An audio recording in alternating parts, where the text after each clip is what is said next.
I'm into it. This is chapter 5, reading engagement. So,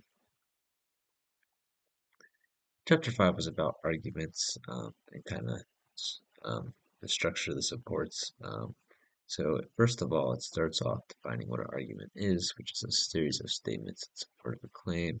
It also kind of goes over how a thesis encapsulates the main idea of an argument. And then it kind of goes over how, like, arguments aren't necessarily, they don't many people mostly think of them kind of as confrontational in nature, having a differing viewpoints, but arguments can be more varied in nature. It could be two people arguing about the best way to, uh, you know, the best way to do something that they both agree is the right thing to do, which is not, inherently not an opposing viewpoint. They're just arguing about the best way to do it. For example, is something that comes to mind. Um, and then I know it might be a prerequisite, but I did take advocacy and discourse. It's kind of a long story, but they go over arguments. Ethos, which is your kind of credibility as a speaker. Your name, so to speak, and just like what people know about you and your reliability. Your pathos is kind of more of your emotional appeal. Appeals to emotions. Whether it be anger or humor, if you're like a comedian or something.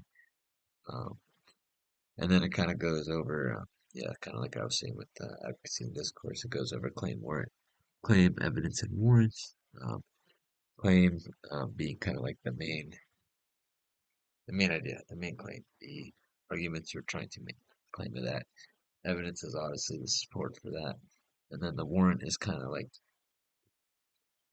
in my own words, I would say, I'm trying to make it different than what it says because I think it's at a connection, but yeah, I think that's the best word for it, really.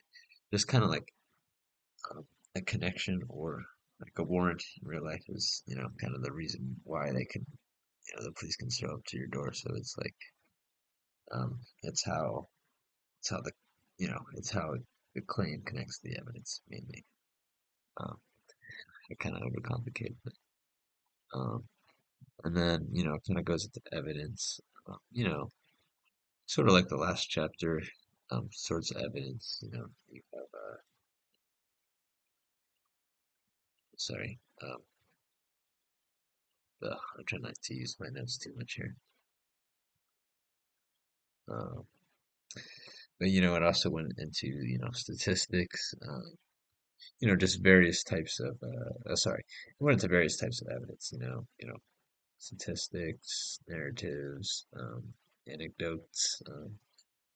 I always personally thought that like anecdotes are kind of funny when it comes to statistics because I always thought like isn't a collection of anecdotes not like a statistic? I guess inherently it all depends on the data size, but or the sample size, but that's just me personally.